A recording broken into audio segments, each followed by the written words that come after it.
This is the battle for Taiwan, where, with the help of a team of think tank experts, we look into the future to see what might happen if the Chinese attack their island neighbour. This is the battle where the world's two biggest superpowers clash, sparking an intense and bloody conflict that many fear would trigger a third world war if it ever happened in real life. We're going to get to the battle in just a moment, but first, let's take a look at why China would want to attack Taiwan in the first place. This is the Indo-Pacific. China is here, Japan is here, and just 100 nautical miles off the Chinese coast is Taiwan. It is located in the middle of a string of islands known collectively as the First Island Chain. The chain runs from Vietnam and Malaysia in the south all the way up past the Philippines to Japan in the north. The First Island Chain separates China from the wider Pacific and gives great geopolitical power to whomever controls it. That's because incredibly valuable trading routes run through these waters. By some estimates, they carry $7 trillion worth of goods every year. That includes 40% of the world's oil and almost 80% of China's own energy imports, which are vital to the country's growth. Whomever controls these islands has their finger on this global pressure point and can squeeze it whenever they like, giving them power over all the nations that rely on it. At the moment, the US and its allies have most control. Here's all the countries that have ties with the US in the region, and here's their major military bases. China's goal, therefore, is to break or take control of this chain. In recent years, it has built military bases here and here, on tiny islands whose ownership is disputed, but which China now claims as its own. That gives Beijing some control, but not much. If it really wants to exert pressure on this part of the world, then taking Taiwan is essential. There is a history of bad blood between the Chinese Communist Party on the mainland and the Taiwanese government that was formed when their rivals for power fled there in 1948. Xi Jinping has long promised the Chinese people that he will, in his own words, reunify the dissident island with the mainland. And in recent years, he has said he is willing to use force to do so. Even more worryingly, he has told his military to be ready to do it by 2027, which brings us to the battle. We're basing these events on an extensive set of wargames played by American think tank, the Center for Strategic and International Studies, the largest US defense think tank. Researchers designed an incredibly detailed board game, the kind used by the actual US government and military to study such things to simulate the combat. Experienced military commanders, ex-senior government officials, and think tank scholars played 25 games to see what would happen. What you're going to see here is their base case scenario. That is, the scenario they believe would most closely resemble real life. However, before we get started, there are a few important caveats. First, the simulation assumes that China has decided to invade Taiwan. Although some experts think other courses of action, like a blockade, are more likely, invasion is the most dangerous, and it is plausible given China's military buildup and aggressive rhetoric. Second, this simulation assumes that Taiwan, the US, and its allies will fight back. Although that is Taiwan's policy, and the US has signaled it would respond, what would happen in an actual crisis is unknowable. Finally, and most importantly of all, this is just very sophisticated guesswork. Warfare is chaotic and unpredictable, and even the tiniest of factors can make a big difference in outcomes. That's why CSIS also tested less likely scenarios to see what would happen if some of their base assumptions were wrong, some of which we'll also explore. This is the battle where the biggest superpowers the world has ever known clash with incredibly bloody results, leading humanity to the brink of nuclear disaster. This is the Battle of Taiwan, and this is Battleboard. Beijing's invasion plan looks like this. First, a huge joint firepower strike, using thousands of missiles to weaken Taiwan and its allies before the fighting even starts. These strikes will target Taiwanese air and naval forces, command centers, and enemy missile batteries. Next, Chinese warships will set up a blockade to the east of Taiwan to isolate the island from easy reinforcement from the outside. These ships will use their anti-air missiles to shoot down any incoming missiles, while Chinese air forces will create a no-fly zone above Taiwan. Chinese cargo aircraft will then fly overhead, dropping paratroopers inland to isolate the battle area, while helicopters will deliver more troops. Last and most importantly, a flotilla of hundreds of amphibious transports will carry hundreds of thousands of men and thousands of vehicles across the Taiwan Strait. The immediate mission of these forces will be to capture one or more airfields or ports intact to bring in heavier forces. Having done that, Their ultimate task is to fight their way to the capital Taipei, suppress any resistance, install a puppet government, and hand control to Beijing. The amphibious transports are the key to success. Without them, China cannot get enough troops onto Taiwan to achieve its war aims. Protecting these ships is therefore Beijing's top priority. In military parlance, their center of gravity. That's what China's blockade, no-fly zone, and missile strikes are designed to do. Destroying these ships is therefore Taiwan and America's main goal. If they can do that before China captures enough ports and airports to bring in the big guns, then nothing else China does really matters. In this scenario, China begins mobilizing for invasion 30 days out, assembling its troops, readying its missile forces, and concentrating its naval vessels. This includes a sophisticated force of conventionally armed cruise and ballistic missiles. China has tens of thousands of close-range ballistics, thousands of medium-range, and hundreds of intermediate-range. These include the DF-26B, an intermediate-range ship-killing ballistic missile that the US Navy will have to worry about, and the DF-17, an intermediate-range hypersonic missile that will be used to target US Air Forces in Japan. They're mounted on mobile launchers that will look to hide from attack until they are prepared to open fire. China's Navy includes roughly 50 destroyers and cruisers, another 50 frigates, close to 150 corvettes and smaller craft, and 40 submarines. For the sake of simplicity, we'll be representing all of these forces with only a handful of tokens. The submarine force includes the nuclear-powered Shang class and the more modern Yuan class. Both of these are designed for stealth, making them very hard to find and destroy. 1,000 of its most up-to-date aircraft are also forward deployed. These include the J-20, J-16 and J-10C, the so-called Three Musketeers of the Chinese Air Force, meant to rival the American F-35, F-22 and F-16. Although America and its allies see these activities, it's not until 15 days out that they recognize this is not a routine training exercise. War is coming. The United States then surges forces into the region. The US has 2 aircraft carriers at sea. The USS George Washington out of Yokosuka, Japan, which is stationed off Okinawa, and the USS Carl Vinson, which has been diverted from a training exercise off Hawaii and is now just west of Guam. Each carrier has its embarked air wing and 5 escorts.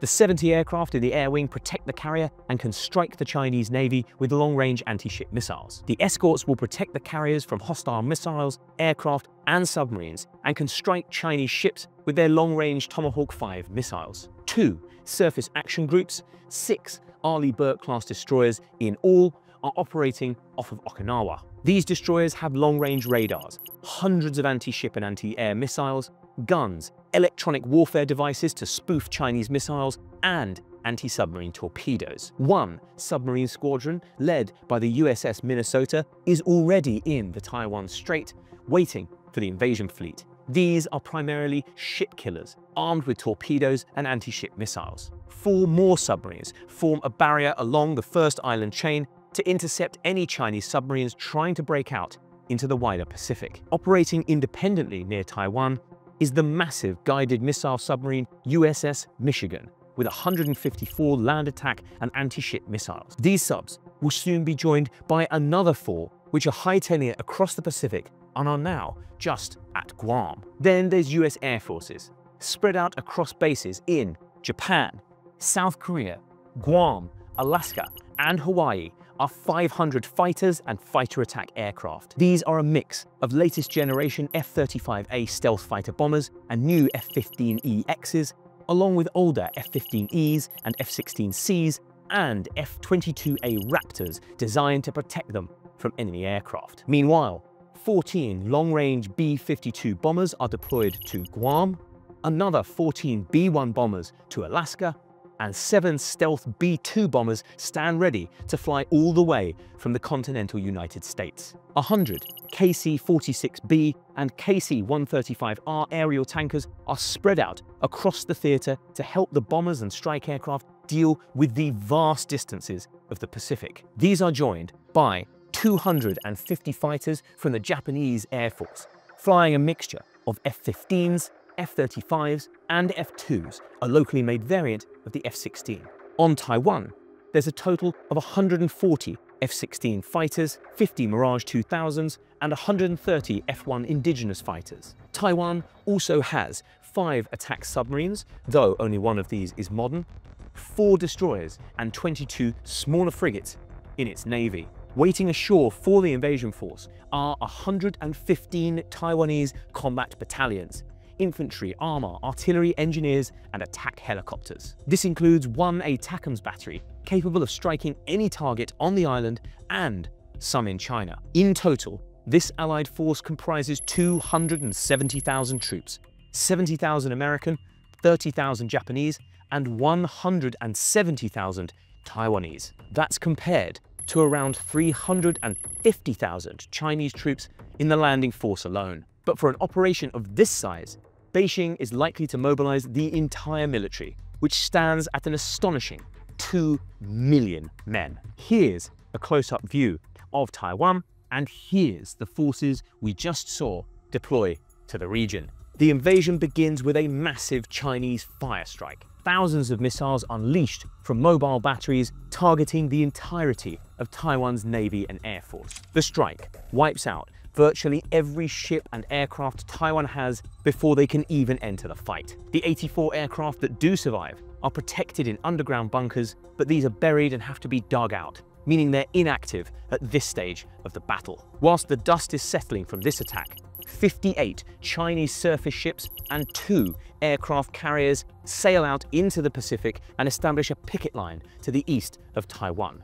Their mission is to intercept US and coalition aircraft and missiles before these can reach the amphibious fleet. 40 Chinese submarines make their way further out into the Pacific on a mission to hunt down any US ships that get too close. Meanwhile, at any given time, 240 Chinese attack aircraft swarm the skies over Taiwan and quickly establish air supremacy, meaning no US aircraft can even get close. Many more are busy striking targets on Taiwan and beyond. Covered by air and by sea, the amphibious transports load their troop and get underway, ferrying 6 brigades and their amphibious vehicles across the 100 nautical mile strait. These are backed by helicopter and airborne transports which fly 3 more light brigades onto the island, elite soldiers that will assist the ground landings. So far, everything seems to be going China's way, but things don't stay that way for long.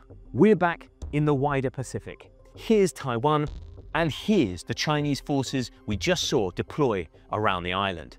Leading the fight back against them are US bombers on Guam and flying in from Hawaii, which are armed with LR-ASM anti-ship missiles. These missiles are long range, meaning the bombers can fire at this line of Chinese ships without ever getting close enough for them to hit back. Over the course of a week, these devastating strikes sink 42 of Beijing's warships while suffering few losses in return. These are joined by US and Japanese fighter bombers flying out of bases in Okinawa and on mainland Japan, but they are well within range of Chinese ships and missile batteries on shore. Beijing judges that allowing US aircraft to operate unhampered out of their bases in Japan will be intolerable.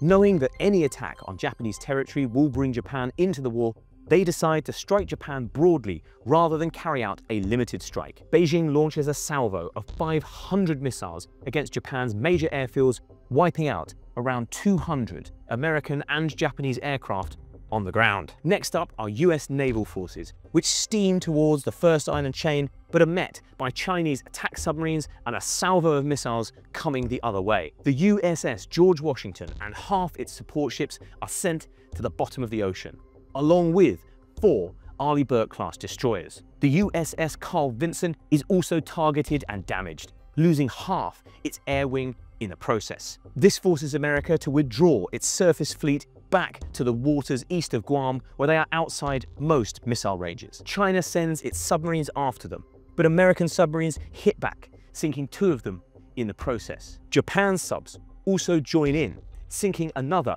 in the process. The Japanese submarines have joined the US underwater barrier, attacking Chinese subs as they move past the first island chain. US air and naval reinforcements are continually arriving from the mainland, strengthening attacks on the all-important transports. We're back in the waters around Taiwan. Here's where China's units are located, And here are the US submarines which are hunting them down. They use their torpedoes and missiles to attack the transports, which are busy ferrying troops to the beachhead near the capital, Taipei. The subs aren't the only ones attacking the transports, however. From shore, Taiwanese anti-ship missile batteries fire harpoons bought from the Americans and domestically produced Shuing Fens. They prove deadly, but there's only enough to last for 10 days. Marine missile units in the southern Ryukyus also snipe at Chinese ships that come within range, but they too run out of ammunition after a few days because the Chinese blockade prevents resupply.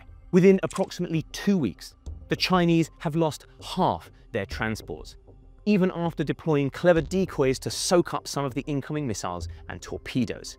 However, these losses have not stopped the Chinese from landing some 47,000 men on a beachhead northwest of the capital, Taipei. This is a high-risk, high-reward strategy by the Chinese. Taiwan's densest defenses are located on the northern end of the island, and fighting here will be fierce. However, it gives Beijing's troops the shortest route to the capital and victory. This is Taiwan. Here's the capital, Taipei. Here's the main highways that cross the island, and here's where China's troops have just landed. Taiwan's geography means they can only land on the handful of beaches suitable for amphibious operations. Central Taiwan has steep mountains that are virtually impassable for military forces, so fighting will mainly take place in the narrow coastal plains. Right now on this beachhead is the first wave of China's invasion, 19,000 men from 19 battalions. The initial wave arrives in Type 05 amphibious armored vehicles.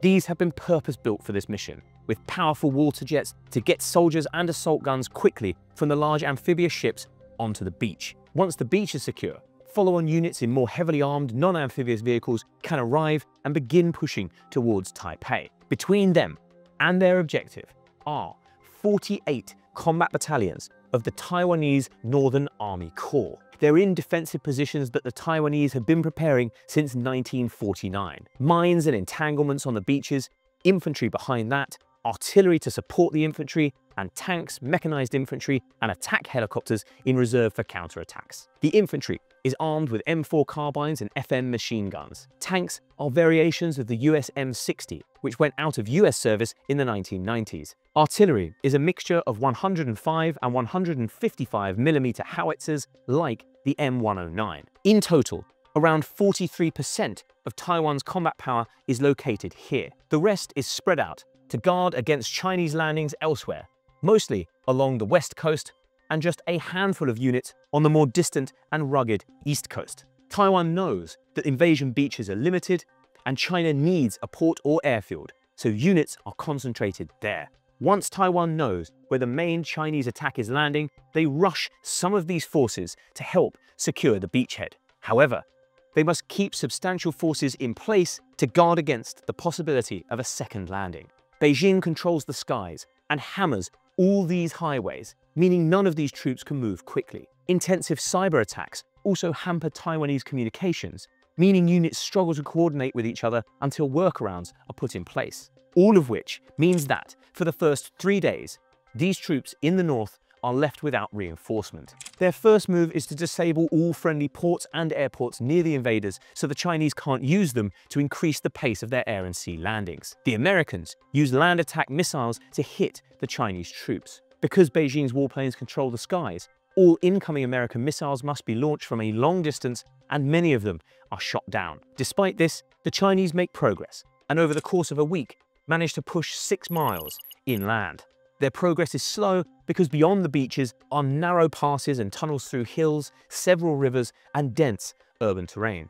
Reinforcements are constantly arriving from the mainland at the rate of 24,000 every week. Aided by close air support aircraft dropping glide bombs on the Taiwanese defenses, the Chinese slowly push inland, and by the end of the second week have advanced another 6 miles. They manage to capture Taiyuan Airport to the northwest of Taipei, which they begin repairing so they can use the runway to bring in more troops. But Taiwanese missile launchers and long-range American missiles manage to damage it again before any troops can land. The Chinese now push into the northwest outskirts of Taipei and even manage to cross the Tanshui River, which flows through the center of the capital. This is dangerous All important Taiwanese government buildings are within a kilometer of the river. If the Chinese can reach them and take them over, they can begin dismantling the elected government and installing a puppet regime. Taiwan throws its troops into a counterattack.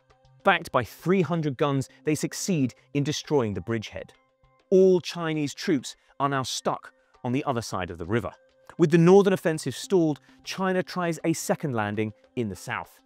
5,000 troops come ashore here, near the port of Taitung. Defences at this end of the island are much less dense than in the north. Taiwanese engineers disable the port and nearby airfield, and Taiwanese forces withdraw. The Chinese make quick progress, pushing 25 miles inland in just a few days. But this attack is only a diversion.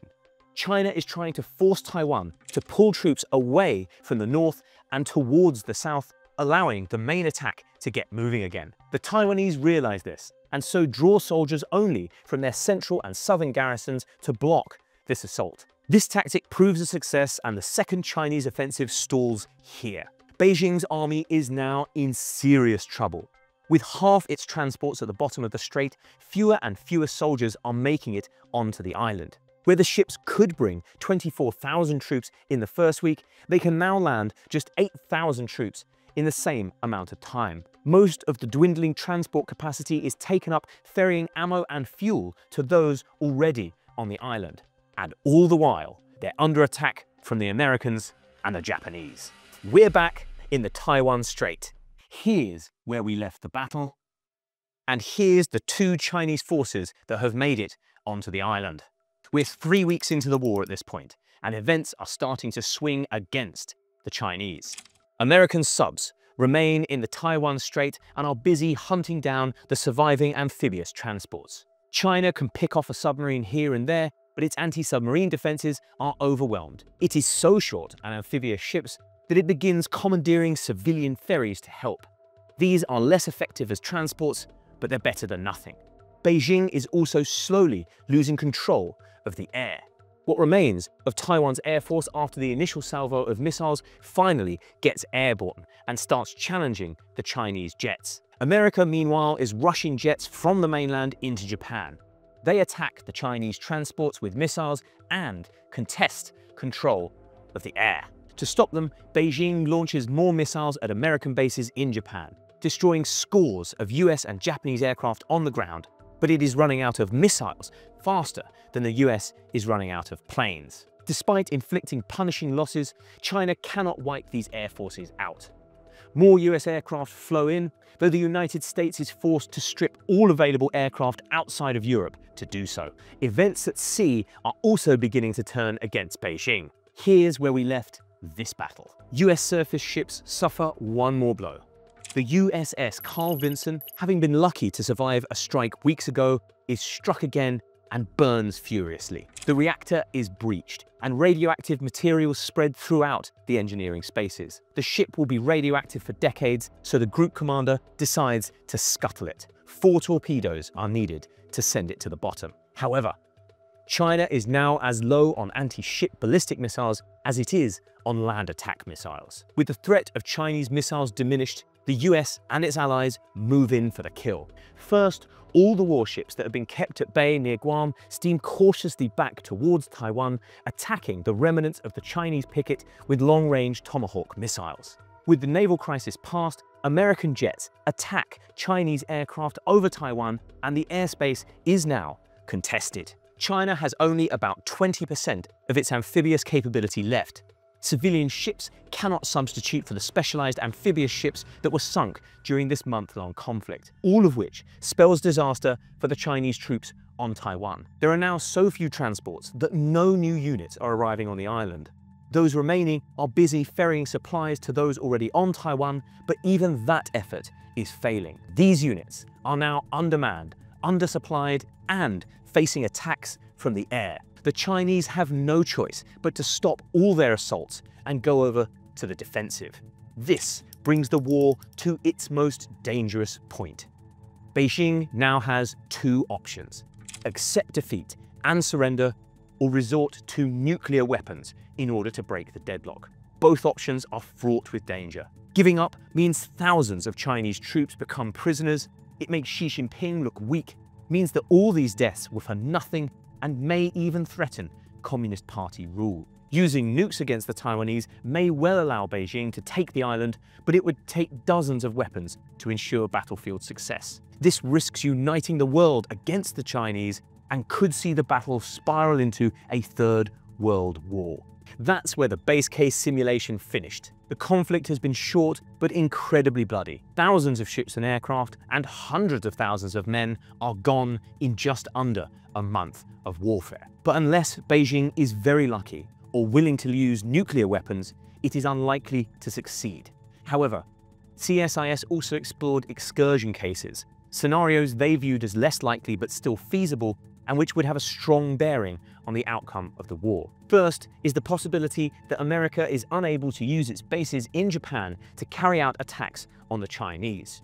Japan hosts more overseas US troops than any other country in the world, 55,000 of them, according to the US military's own figures. Though the bases are administered by the US, they are on sovereign Japanese territory, and Tokyo might rule that they cannot be used. Researchers didn't explore Japan's motivations for doing this, but the country and particularly its air force suffer heavily in the fighting. Keeping out of harm's way might therefore be in their interest. If Tokyo denies America the use of its bases, the impact on Taiwan would be devastating. Without these bases, and particularly the hundreds of aircraft housed there, America simply does not have the firepower to break Chinese air supremacy and the naval picket. And if it cannot do that, then it cannot destroy enough of the naval transports to stop Chinese troops from landing on Taiwan, which ultimately results in victory for Beijing. Conversely, another possibility the researchers considered is that they have overestimated China's warfighting ability. Beijing has not fought a major war since 1979, when it invaded Vietnam, and it hasn't conducted an amphibious assault since at least 1949, when it seized some outlying islands from Taiwan.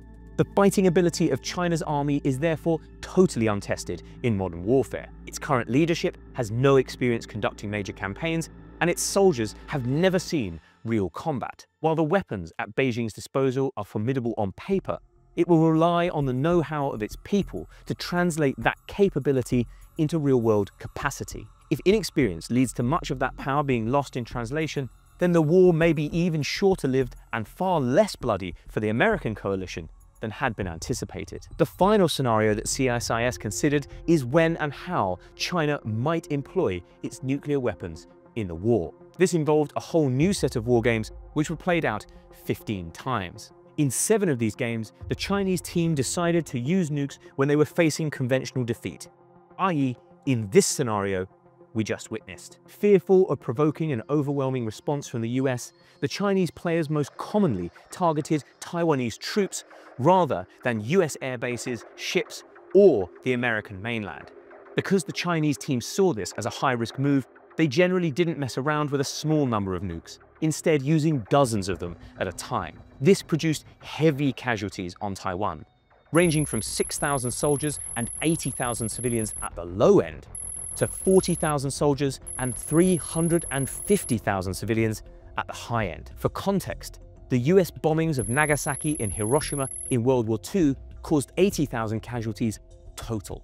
In some cases, using nukes in this way was enough to force the US team to withdraw from the war, securing a Chinese enclave on Taiwan, but not full control of the island. In other cases, the US chose to respond with limited nuclear strikes. Some hit Chinese troops on Taiwan, which was enough to deny Beijing victory. Others chose to strike back at Chinese nuclear bases on the mainland. While these teams were able to destroy a lot of China's nukes, they could not hit all of them. This prompted Beijing to fire back at the US mainland, again resulting in America quitting the war and granting an enclave on Taiwan. But in 3 scenarios, the US responded by nuking Chinese cities. The idea being that the devastation inflicted would be so extreme as to force a Chinese surrender. In all 3 scenarios where this played out, the Chinese responded in kind, leading to a nuclear war between the 2 superpowers. This is essentially Armageddon, ending with major cities devastated on both sides and hundreds of millions dead. While far from the most common outcome of the war, researchers warn it's not unthinkable either. all of which underlines just how significant a war Taiwan could become if such a conflict were ever fought in real life. Thanks for watching. If you like this kind of content and want to see more in your feed, don't forget to hit like and subscribe, or click the buttons on screen to watch other episodes.